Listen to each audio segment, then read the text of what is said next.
Hello YouTube friends, Dr. Teresa here. Today I'm revisiting the tragedy that occurred in my tank a few months ago. And I have to take a moment to thank Casey is Winter because he's been fighting some sort of parasite and he thought we could compare notes because our situation seems so similar. Both of us were feeling like even though we've been treating the tank, we had not yet completely eradicated whatever the problem was. I noticed unusual marking on my seahorses, and it seemed as though every week or couple of weeks I was losing another one. And I thought I have to investigate this further, do some more research. And every sign is telling me that those nematodes are gone. And with what I found, the best medication for eradicating them is formalin with malachite green, and I'm using Paragard, which has mostly malachite green in it, and then a little bit of methylene blue, which helps with the oxygen exchange. And thanks for that idea, Chris W., who I've also been communicating with. Notice this thin seahorse here. He has a nodule on his tail. So that's just confirmation I need to perform a treatment. So here's a bucket of salt water, a little bit lower salinity than the tank to make it easier to release the parasites. I'm running an air stone because formalin is known to prevent oxygen exchange. So I am moving things out of the tank and putting them into the treatment bucket. And I'm leaving the seahorses right on the decorations if they stay on there. And once I get everything moved out of the tank, then I just have to hunt down the remaining seahorses that are still in there, who jumped off or are hanging on the back wall. So we're going to get everybody moved in there, and I'm going to move all the decorations in there so that everything is getting treated. All right, and we see a couple left behind on the back wall there, so I'm going to grab them and add them to the bucket as well. All right, we're ready to start adding medication. You can see I have formalin, Paragard, and methylene blue, and I'm going to be following the manufacturer's recommendations for treatment for a dip in 1 gallon of water. So I first shake up the formalin and calculate out the recommended number of drops.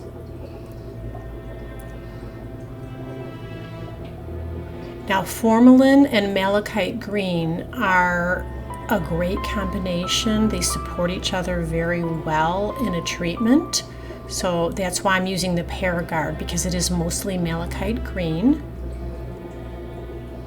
And again, I'm using the measured amount recommended by the manufacturer for a dip in 1 gallon of water.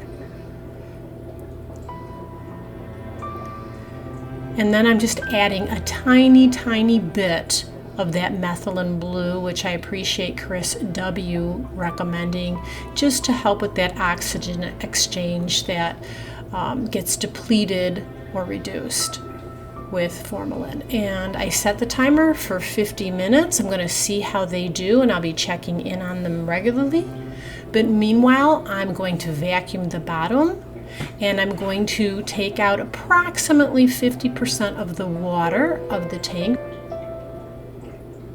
And here we are coming up to the 10-minute mark. They are doing very well. Checking in on them. They're breathing okay. They don't seem like they're super stressed. So that's all a good sign.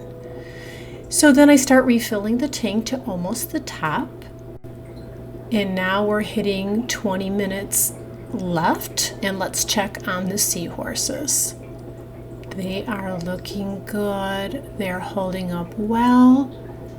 Their breathing is not too labored. They are not panicking. Really good signs. Okay, next I'm going to remove my resins. I have some Phosguard and some Purigen, and I don't want to remove medication that I'm going to be putting in the tank, so I need to take those resins out. And then I restart the filter just so that the biological colonies of bacteria don't start to die off. All right, we have about 10 minutes left. Let's do another check. And if they're doing okay at the end of those 10 minutes, oh, there we go. Looking good. If they're doing okay at the end of those 10 minutes, I'm going to go ahead and add another 10 minutes. Look how beautiful their colors look. They actually look the best they've looked in a long time. So I'm hoping that means that this treatment is helping. All right, the 10 minutes is finished, and now we are going to add 10 more to get the full hour, which is ideal. So we did 50 minutes, we'll do 10 more. All right, we are ready to start moving things back into the aquarium, and I'm going to start with the sponge because that needs to go on the filter intake before the seahorses are put back in there while that filter is running.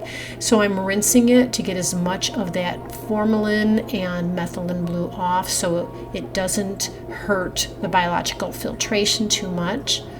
And then I just start moving the seahorses and hitching posts into the water where they're going to get a quick rinse dip and then get put into the aquarium. A lot of them are staying hitched on, which is very helpful to me. I'm trying to work quickly to reduce their stress and get them back in their home as soon as possible. And again, I have to collect some stragglers, get them back in the tank, and then start the next batches. And I just repeat this process until all of the seahorses and the decorations are put back into the tank. Here we see a couple of more stragglers at the bottom of the rinse bucket.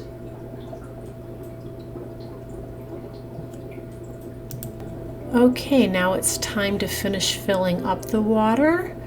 So it is up at the top.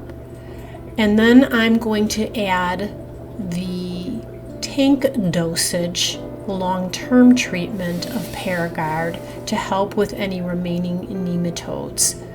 And that is the dosage there, and it's recommended to add that every day for 2 to 4 weeks to eradicate the nematodes. It's slow, but it's supposedly very effective doing that. Now these are the seahorses after the treatment and being put back in the tank, and they are a little lethargic. Eye movement is not very strong. They look like they're hypnotized. So it's a little bit of a trauma, a little bit of a stress for them, for sure.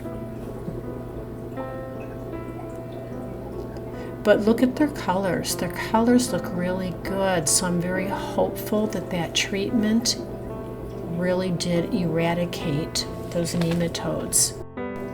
It's strange because in my research, farbendazole was mentioned for treating hydroids, but it was very clear that formalin was the best course or plan of attack against nematodes. So we're not quite sure why that is. Chris W. and I think it might have something to do with, even though farbendazole is a dewormer, maybe it doesn't work on saltwater worms. Here it's been about 30 or 40 minutes. And look how much better the seahorses are looking. They're starting to move more. They have better eye movement. They're starting to eat. So in my research, I found that nematodes in stage 1 get into the gills and may cause scratching. In stage 2, they bore into the tail and create discoloration and stiffness or rigidity. Stage 3, they work their way up to the body and they take all the nutrients, which explains why the deaths that I've had, the seahorses look very thin even though they've been eating well. and pregnant males have not been having babies. As I suspected, they probably are absorbing or expelling eggs or babies so that they could hang on to as much nutrition as they possibly can with the nematodes depleting them. Well, what caused all this? From what I found, it could be overcrowding, a dirty tank, or elevated temperatures. I don't have problems with the dirty tank or elevated temperatures, but I did have overcrowding at that one point when I had over 120 dwarf seahorses, and it finally caught up with them. Well, anyway, the seahorses look really good. They look like they survived the treatment. Their colors look great. They're eating. I will check back in with you in a week. I am so grateful to Casey's Winter because he really forced me to dig deeper into what could be happening in my tank. And I'm very hopeful that things are cured and that the deaths will slow down or stop completely, and we'll start seeing some babies soon. Thank you so much for watching. I always appreciate you here with me. Take care.